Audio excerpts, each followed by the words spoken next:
Hello students, आज हम बाह्य कंकाल एक्सोस्केलेटन की बात करेंगे। तो पिछले चैप्टर में हमने ये बताया था, आपको स्केलेटन के बारे में समझाया था, जिसमें अंतः कंकाल की बात हुई थी, एंडोस्केलेटन की बात हुई थी और साइकोन के हमने तीनों भाग उसमें डिस्कस किए थे। अब हम बाह्य कंकाल की चर्चा करेंगे। तो अधिकांश जो अकशेरुकीय हैं उनमें अलग अलग आकृति में उपस्थित होते हैं। अलग अलग जो शेप है उनमें अलग अलग प्रकार से बाह्य कंकाल होता है, शेप भी अलग अलग होती है। तो इसमें से कुछ निम्न प्रकार के इसमें हो सकते हैं। तो हम जब इसकी चर्चा करते हैं तो काइटिन के बने हुए कंकाल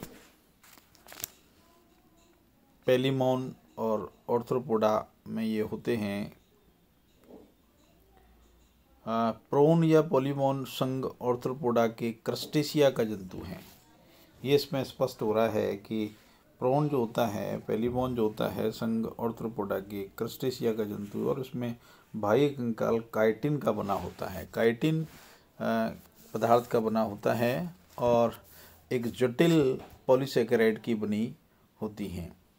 जटिल पॉलीसेकेराइड्स की ये बनी हुई होती हैं। प्रोन का बाह्य कंकाल बाह्य और आंतरिक क्यूटिकल में विभक्त होता है। क्यूटिकल में विभक्त होता है। जो क्यूटिकल में काइटिन युक्त होते हैं, यह क्यूटिकल एपिडर्मिस से स्रावित होता है। ये जो क्यूटिकल होता है वो किससे स्रावित होता है? एपिडर्मिस से स्रावित होता है। यहाँ पर ये एपिडर्मिस वर्ड निश्चित रूप से यहाँ पर सिक्रेशन करने वाला पार्ट है और चूने के लवणों से जमाव से कड़क बना जाता है। यहाँ पर ये देखने की बात है कि चूने के जो लवण हैं वहाँ के उनके जो डिपोजिशन होता है उससे इनमें कड़कपन आता है, इसलिए ये कैल्शियम कार्बोनेट से भरपूर पानी में रहना पसंद करते हैं। जहाँ पर कैल्शियम कार्बोनेट की ज़्यादा मात्रा हो जिस पानी में, वहाँ पर ये रहना पसंद करते हैं। इनके बाह्य कंकाल में स्क्लेरोप्रोटीन भी पाई जाती है। स्क्लेरोप्रोटीन भी पाई जाती है जो कि स्क्लेरोटिन कहलाते हैं। पेलिमोन के कवच के मोल्टिंग या त्वक पतन होती रहती है, यानी कि इसका कवच वापस मोल्ट होता रहता है, नया बनता रहता है। और प्रोन के बाह्य कंकाल में लचीली झिल्ली स्क्लेरेटिक कहलाती है, जिसकी ऊपरी परत को अपन टेरगम, वेंट्रल प्लेट को स्टर्नम कहते हैं और लेटरल प्लेट को प्लूरा कहते हैं। अर्थात 4 काइटिन प्लेट का बना हुआ होता है, शरीर होता है, जो आपस में जो होता है इनका शरीर वो ऑर्थोडियल मेम्ब्रेन से जुड़े रहते हैं। प्रोन का शरीर 2 भागों में बांटा गया है। 2 भागों में बांटा गया है। तो 2 भागों की अपन चर्चा यहाँ पे करेंगे तो ये पाएंगे कि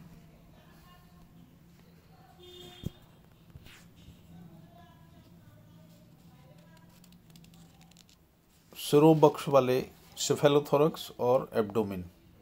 तो सिरोबक्ष वाले भाग में सिर व बक्ष आपस में जुड़ करके सिरोबक्ष बनाते हैं, सेफेलोथोरक्स बनाते हैं। ये सेफेलोथोरक्स बनाते हैं, यानी कि सिर वाला भाग और बक्ष वाला भाग सिरोबक्ष जो है ये बनाते हैं।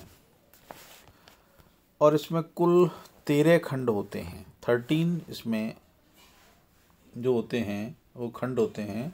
और इस संपूर्ण सिरोबक्ष के टोटल स्केलेरेट्स आपस में जुड़ करके इसका बाह्य कंकाल कारापेस बनाते हैं। कारापेस यहाँ पर एक वर्ड है, कारापेस बनाते हैं। आगे का कारापेस रोस्ट्रम में कहलाता है, बदलता है, और जो दांतेदार संरचना होती है। सिरोबक्ष के पृष्ठ व पार्श्व सतह कारापेस से ढके रहते हैं, परंतु अधर सतह जो वेंट्रल सतह है प्रत्येक खंड में स्टर्नम पाए जाते हैं। तो सबसे पहले खंड की स्टर्नम को क्षेत्रीय स्टर्नम कहते हैं, नेत्रीय स्टर्नम कहते हैं, और इसके पीछे एंटीनुलर स्टर्नम और उसके पीछे एंटीनुरल स्टर्नम पाए जाते हैं। मुख का आगे का भाग व पीछे का भाग लेबियम के द्वारा बंधा लेब्रम होता है। 5 से 13 खंड के स्टर्नम फ्यूज्ड होकर के बक्ष का फर्श बनाते हैं और इस तरह कुल 9 जोड़ी काइटिनी स्केलेटोइड पाए जाते हैं, जिन्हें अपन एपिमेरॉन कहते हैं। तो उदर भाग की अपन बात करेंगे। उदर भाग के 6 खंड होते हैं। उदर भाग के 6 खंड होते हैं। 6 जो होते हैं इसके खंड होते हैं जो फ्यूज्ड नहीं होते, और प्रत्येक खंड में पृष्ठ भाग में, पृष्ठ का मतलब डोर्सल पार्ट में टर्गम या टर्गाइट मिलते हैं, और वेंट्रल में अधर भाग में स्टर्नम पाए जाते हैं, और पार्श्व में प्लूरॉन होते हैं। प्रोन के प्रत्येक खंड में एक जोड़ी उपांग पाए जाते हैं, और ये उपांग भी काइटिन से ढके हुए होते हैं। प्रत्येक जो पाद खंड है, लेग्स जो भाग पार्ट है, में 2 पेशियां जुड़ी होती हैं जो गमन में काम में आती हैं, लोकोमोशन में काम आती हैं।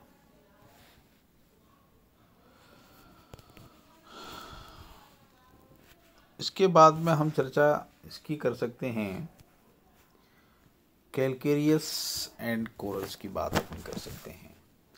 एंथोजोआ के सदस्यों में केवल पॉलिप अवस्था पाई जाती है, जो कि अपने ऊपर कैल्शियम कार्बोनेट का एपिडर्मल कंकाल स्रावित करती है। एपिडर्मल कंकाल स्रावित करती है। एपिडर्मिस की वे सेल्स जो कंकाल का स्रावण करती हैं कोलिकोब्लास्ट कहलाती हैं। कोरल्स 2 प्रकार का होता है, एक तो कोरेलाइट कहते हैं इसको, और कोरेलम भी दूसरा इसका पार्ट होता है। तो एकल कोरल के कंकाल को कोरेलाइट या प्रवाल कहते हैं। कोरेलाइट कोरेमेला से बने होते हैं, जिनको कि एकल प्रवाल कहते हैं। जैसे फंजिया की बात करें तो एग्जाम्पल रूप में एकल प्रवाल की बात अपन यहाँ पर ये कर सकते हैं। दूसरा यहाँ पर जो एग्जाम्पल है वो कोरेलम का है। यदि कोरल के बहुत सारे सदस्य कॉलोनियल या कॉलोनी के रूप में रहें तो कॉलोनी के संपूर्ण बाह्य कंकाल को कोरेलम कहते हैं। यानी फुल जो कॉलोनी है, सारे जो एनिमल्स हैं उनको सबके कंकाल को मिलाकर के अपन कोरेलम कहते हैं। प्रत्येक कोरल या पॉलिप नलिकाकार जोड़ से आपस में जुड़े रहते हैं। निबही कोरल ज़्यादातर पथरीले प्रवाल होते हैं, जिसकी आकृति फूलदान या प्याले के समान भी होती है। जैसे मैड्रीपोरा है, फेबिया है, और एक्रोपोरा है, ओक्यूलाइना है। ये इस तरह के कुछ उदाहरण इसमें मिल सकते हैं। उक्त प्रवाल को वर्ग के आधार पर 3 श्रेणियों में बांट सकते हैं: हाइड्रोजोआ, ऑक्टोकोरेलिना, और अपन तीसरा हेक्साकोरेलिना की बात अपन कर सकते हैं। तो हाइड्रोजोअन कोरल्स की बात करें तो वर्ग हाइड्रोजोआ, यहाँ पर ये हाइड्रोजोआ है। हाइड्रोजोअन कोरल्स वर्ग हाइड्रोजोआ के गण हाइड्रोकोरेलिना के चारों तरफ कैल्शियम का कंकाल पाया जाता है, जो प्रवाल भित्ति बनाने वाले प्रवालों के साथ पाए जाते हैं। अपन मिलीपोरा और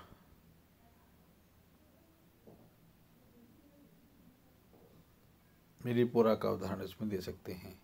दूसरा है ऑक्टोकोरेलिन कोरल्स।